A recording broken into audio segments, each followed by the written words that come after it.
Sir जो student study abroad का plan कर रहे हैं उनके मन में बहुत सारे डाउट्स होते हैं कि कौन सी कंट्री जाएं, कौन सा कोर्स कौन सी कंट्री में बेहतर है, पीएसडब्ल्यू की क्या कंडीशंस हैं, पार्ट टाइम में कितना अर्न होगा, ड्यूरेशन कितना है। देखिए क्या है, स्टूडेंट की अगर बात करते हैं, स्टूडेंट हर दूसरे स्टूडेंट के मन में यही डाउट रहता है क्योंकि उससे करियर उनका जुड़ा हुआ रहता है। देखिए उनके मन में क्या क्या डाउट होते हैं मेनली कि भैया कौन सी यूनिवर्सिटी लें, कौन सी कंट्री में जाएं, हमें पीएसडब्ल्यू कितना मिलने वाला है, हमारी लाइफ लॉन्ग वहां पे कैसा होगा, जॉब अपॉर्चुनिटीज क्या है, वहां पे हमारी फैमिली ले आ सकते कि नहीं। तो ऐसे बहुत सारे उनके डाउट्स रहते हैं और ये सही भी है कि डाउट हो। तो सर हम लोग इसको थोड़ा रैपिड फायर राउंड में रखते हैं। मैं आपसे कंट्रीज के नाम लूंगा और आपको आंसर्स करने हैं। हम पैरामीटर्स हैं, ये मास्टर्स स्टूडेंट के लिए हैं जो परस्यू करना चाहते हैं मास्टर्स। बिल्कुल पूछिए। तो सबसे पहला जो हमारा है कि कोर्स ड्यूरेशन कितना है मास्टर्स का, तो सर यूके में कितना ड्यूरेशन? यूके में 1 ईयर मास्टर्स।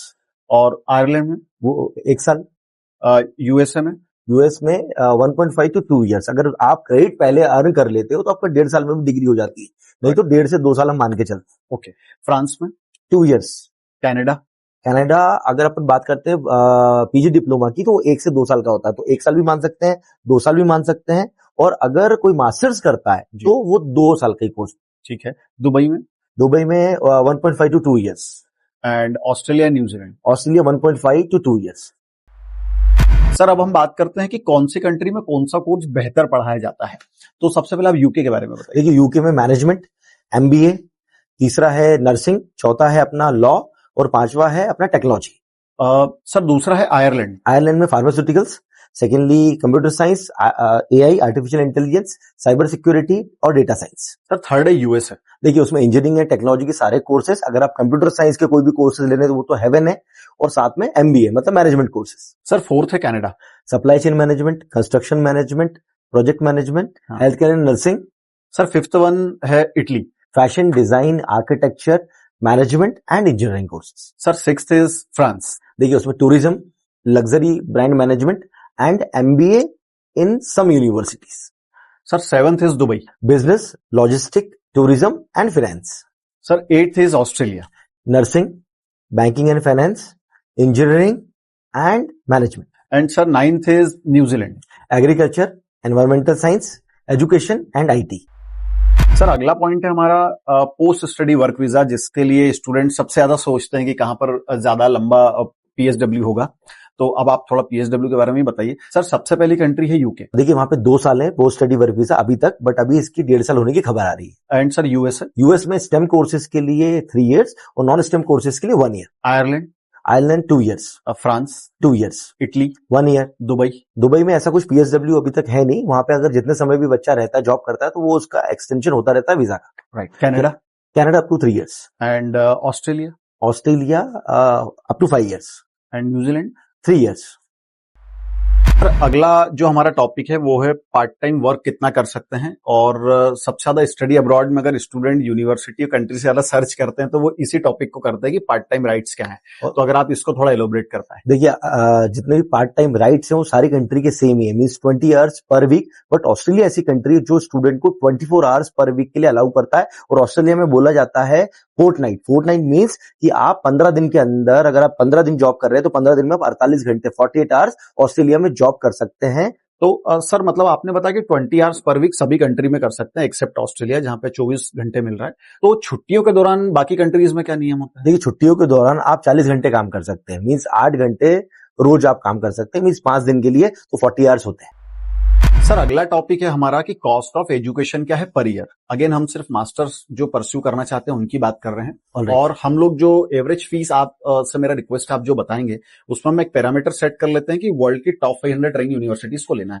तो इसमें हम 1 साल की फीस कितनी है, उसमें लिविंग एक्सपेंसेस को भी हम जोड़ दें, और साथ में अगर हम पार्ट टाइम जॉब को माइनस कर दें तो नेट एक्सपेंस 1 साल का कितना आता है मास्टर्स के स्टूडेंट को। आपसे रिक्वेस्ट है आप उसको प्लीज बताइए। तो सर सबसे पहले हम बात करते हैं यूके की 15 से 20 लाख। ठीक है। आयरलैंड? सेम 15 से 20 लाख। एंड यूएसए में? यूएसए में आती है 25 to 35 लाख। एंड इटली में? Italy is totally providing free education, उल्टा स्टाइपेंड भी आपको देगी तो पूरी free. Right sir. And France में? फ्रांस में आती है 10 से 12 लाख। कनाडा? कनाडा अगर आप पीजी डिप्लोमा कर रहे हैं तो 10 से 12 लाख, अगर आप मास्टर्स कर रहे हैं तो 15 से 20 lakh. Sir Dubai? Dubai up to 15 lakh. Australia? Australia 18 से 25 लाख। And New Zealand? न्यूजीलैंड में 12 से 14 लाख। सर हमने बात की नेट एक्सपेंस की, मतलब जो एक साल की ट्यूशन फीस है उसमें लिविंग एक्सपेंसेस को जोड़ा और पार्ट टाइम अर्निंग को हमने माइनस किया है। तो जो अगला टॉपिक है वो ये है कि एक साल अगर स्टूडेंट पूरा काम करता है पार्ट टाइम तो पर्टिकुलर कंट्री में कितना वो अर्न कर सकता है इंडियन रुपीज में। तो सर सबसे पहली कंट्री है यूके। यूके में आप 15 से 20 लाख रुपए कमा सकते हैं साल भर part time job. And USA में? यूएस में आप 9 से 12 लाख रुपए। Sir Ireland? 11 से 13 लाख रुपए के आसपास। और इटली में? 8 से 12 लाख रुपए। सर फ्रांस में? 10 से 12 लाख रुपए। दुबई में? 8 से 11 लाख रुपए। सर कनाडा में? 14 से 18 लाख रुपए। सर न्यूजीलैंड में?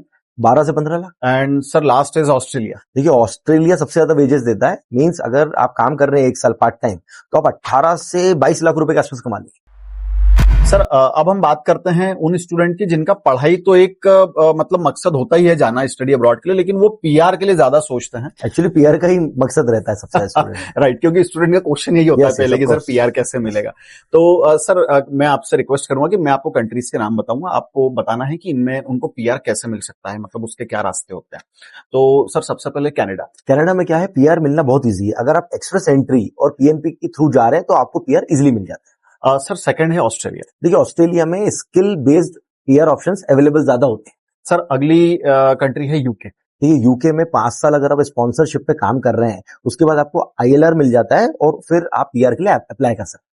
सर अगली कंट्री है यूएसए। देखिए यूएस में अगर आप ग्रीन कार्ड की बात करें, पीआर की बात करें तो बहुत लंबी प्रोसेस है। तो आप अपनी पढ़ाई के बाद H1B वीजा के लिए अप्लाई करें और वहां पे इजिली काम करते रहें। सर अगली कंट्री है इटली और फ्रांस। देखिए इटली और फ्रांस में क्या है, क्योंकि यूरोपियन कंट्री है तो वहां पे क्या रूल है कि अगर आप 5 साल काम कर रहे हैं और टैक्स प्रॉपरली भर रहे हैं तो आप 5 साल बाद पीआर के लिए अप्लाई कर सकते हैं। सर अगली कंट्री है दुबई। देखिए दुबई में पीआर ऑप्शन तो अवेलेबल नहीं होता है, बट आप जब तक दुबई में बिजनेस है, टेक्नोलॉजी है, कुछ भी आप काम करना चाहते हैं तो आप कर सकते हैं। दुबई आपको एक्सटेंशन देता ही रहेगा, मतलब जब तक स्टूडेंट बिल्कुल दुबई से आने का है ही नहीं इंडिया। सर अब हम बात करते हैं स्टडी अब्रॉड स्टूडेंट की, उनकी कुछ स्पेसिफिक रिक्वायरमेंट्स भी होती है, तो मैं उनकी वो रिक्वायरमेंट्स रखूंगा, आपको कंट्री सजेस्ट करनी है। Alright. तो सबसे पहला है कि जो हमने खर्चा किया है वो खर्चा कितना जल्दी रिकवर होगा। तो आप बताइए कि सर जहां पर सबसे ज्यादा क्विक आरओआई मिल सकता है। ओके, वो है यूनाइटेड किंगडम, यूके। सर जिन स्टूडेंट का फोकस पीआर है, कनाडा एंड ऑस्ट्रेलिया। सर सबसे पॉपुलर क्वेश्चन की जिनकी priority scholarship, Italy, fully funded scholarship, आपको कुछ भी खर्चा नहीं करता, पूरा फ्री एजुकेशन, पूरा फ्री एजुकेशन, फ्री रहना और आपको स्टाइपेंड में मिलता है 9 लाख रुपए साल। सर जिन स्टूडेंट्स का एम होता है कि उन्हें रिसर्च ज्यादा करना है, इनोवेशन ज्यादा करना है, उनके लिए कौन सी country? United States of America, सभी जानते हैं। सर अगला है ऐसे स्टूडेंट जो थोड़ा सा एनवायरनमेंट को पसंद करते हैं, जिन्हें थोड़ा सा शांति भी चाहिए होती है, जहां पर नेचर भी अच्छा हो, ऐसी कौन सी कंट्री? न्यूजीलैंड। सर ऐसे स्टूडेंट जो यूएस में कंप्यूटर साइंस या जो सबसे ज्यादा आपने जैसा बताया था कि यूएस जिसके लिए सबसे ज्यादा फेमस है टेक्नोलॉजी इनोवेशन के लिए, लेकिन वो वहां का अगर एजुकेशन अफोर्ड नहीं कर पा रहे हैं तो उनके लिए सेकेंडरी ऑप्शन क्या हो सकता है? साथ में जो स्टूडेंट फार्मास्यूटिकल में भी अपना करियर बनाना चाहते हैं, देखिए उनके लिए सेकंड ऑप्शन है आयरलैंड, क्योंकि Ireland is the IT hub of Europe और फार्मास्यूटिकल में बहुत ऊपर आता है वो।